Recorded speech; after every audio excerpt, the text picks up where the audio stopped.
What's good, YouTube? It's your boy KingDow. Another episode of the music video breakdowns. This is episode 6, where we're going to be talking about my music video, Pigeon Talk.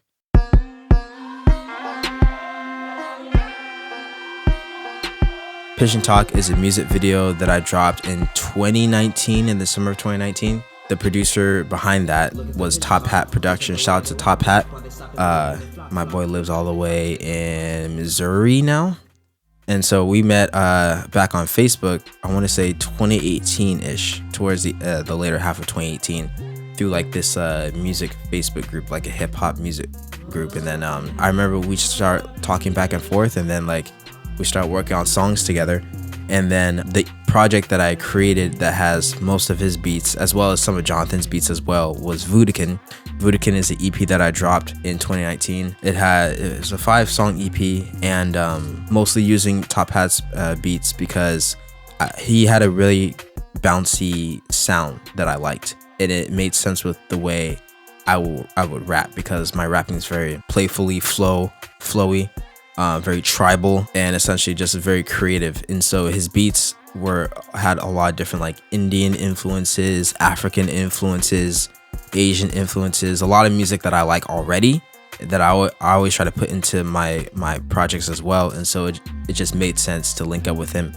And so yeah, Pigeon Talk was a beat he gave me in this whole folder of beats that he had. And yeah, I heard that beat. I heard all the different like bounciness to it, the tribalness, and I just knew that it was going to be a part of the project I was making at that time. When I was working on Pigeon Talk, obviously Jonathan, executive, produced the whole thing. Shout out to him. And we were putting the project together. I knew I wanted to make at least one music video for the project. This was also during a time where I was recording everything off my phone as well. So, and I want to say, yeah, Videographer is the second to last project that I did, the EP, where I was recording a lot of my stuff off my phone. But anyways, I linked up with my boy Zach, shout out to him, who's been my videographer since day one. I told him the concept of how I wanted to be out during the high, more like afternoon of the day where the sun is shining very brightly, and I wanted to have extras, and I wanted to have, just like people who looks like me, black people. So I called upon my best friend's little brother, Eric Bates, shout out to him. Rest in peace to him. My boy passed away this time in May, but shout out to him. So he was someone who was down, and then I called upon an old friend from high school. We'll call him G for short, but Guy Shively, Jeevinson rather is his name. He had like 3 different names in high school, but Jeevinson, but we all called him G for short. I asked him if he wanted to also be a part of the music video, and he was down as well.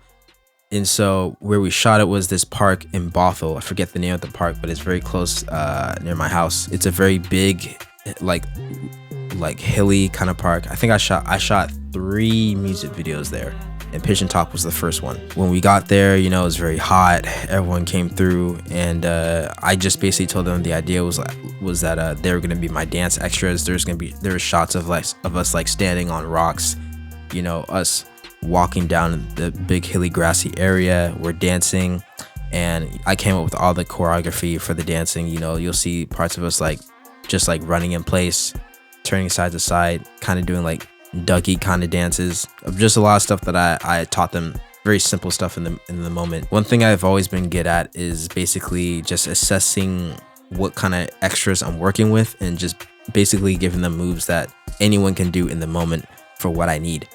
And naturally, shout out to my boy Eric, shout out to Jeevinson. They already know how to dance. Us natural black people know how to dance. Dance is in everyone, but for the sake of this part, yeah, I just showed them these very simple moves that they got down very well. We did it like under the floors, and the beautiful thing about where we're shooting at this park was that there's so many different shots that Zach could get.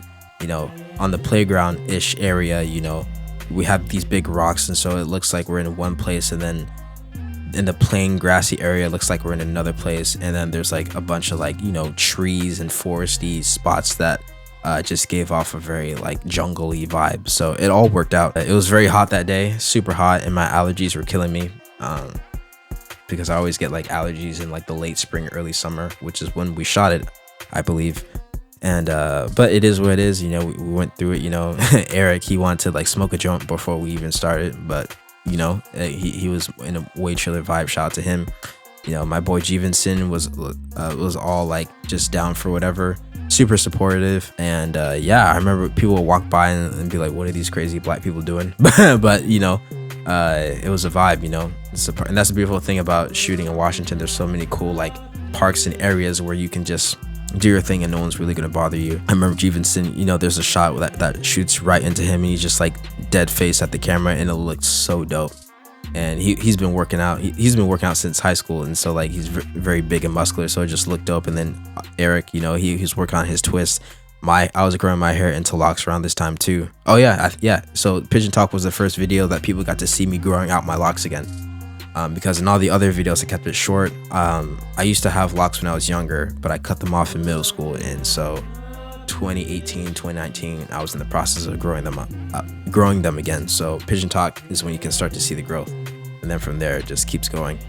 And so yeah, Pigeon Talk, we dropped that, I want to say in the summer as well, probably like the next month. And yeah, people were receptive to it. It's a very, very catchy tune, catchy song. It's hard because it's a tongue twister, you know. Look at the Pigeon Talk, look at the way they walk, they stop and they look and they fly, you know, stuff like that. And but once I got it down, it was just easy to do for performances. That's probably the fastest tongue twisting song I've done for sure. Like it eclipses finesse. But it was dope. That's the first music video that I have using Top Hat's beats. We'll talk more about in other music videos where I use his beats as well, because there's a lot of them. You'll start to notice as we go down from this point that he's definitely one of my favorite producers that I've worked with, because the beats that he made for me, they allowed me to like really dive into like the tribal part of my creativity, you know, the tribal, jungly, like ethnic part. And the cool part about Jonathan's beats, they always force me to go very deep and go into a more like poetic, emotional part of my creativity. And that's the beautiful thing is as an artist, that you'll notice like certain producers and even yourself, if you're co-producing or producing whatever, will force you to tap into different parts of your artistry depending on what beat or music you're working with. And then when you're doing a music video, that's also going to encapsulate it, because the music, the production helped to create the world that I was trying to set on the screen. And the dope thing about Pigeon Talk too, I want to say, is that that's the first video that allowed me to play director myself, because that's the first video that I had extras in, aside from a featured artist like I did in Stay Real with Mateo. This is the first time I just had plain extras, and that allowed me to like play choreographer too, because it allowed me to, you know, just share some moves and just like, while having to focus on my own lines and also showing people, other people what to do, what I want them to do, and also like explaining to my videographer what I need, all that different stuff. And I love being in that role. I love playing the leader. I love playing director, choreographer, teacher, whatever. It all makes sense, and especially with my kind of background, where I've had to, you know, bounce back and forth between different roles many times. So this music video was perfect practice for all of that, and I think it comes off very clearly in the on the screen. This has been the music video breakdown for Pigeon Talk.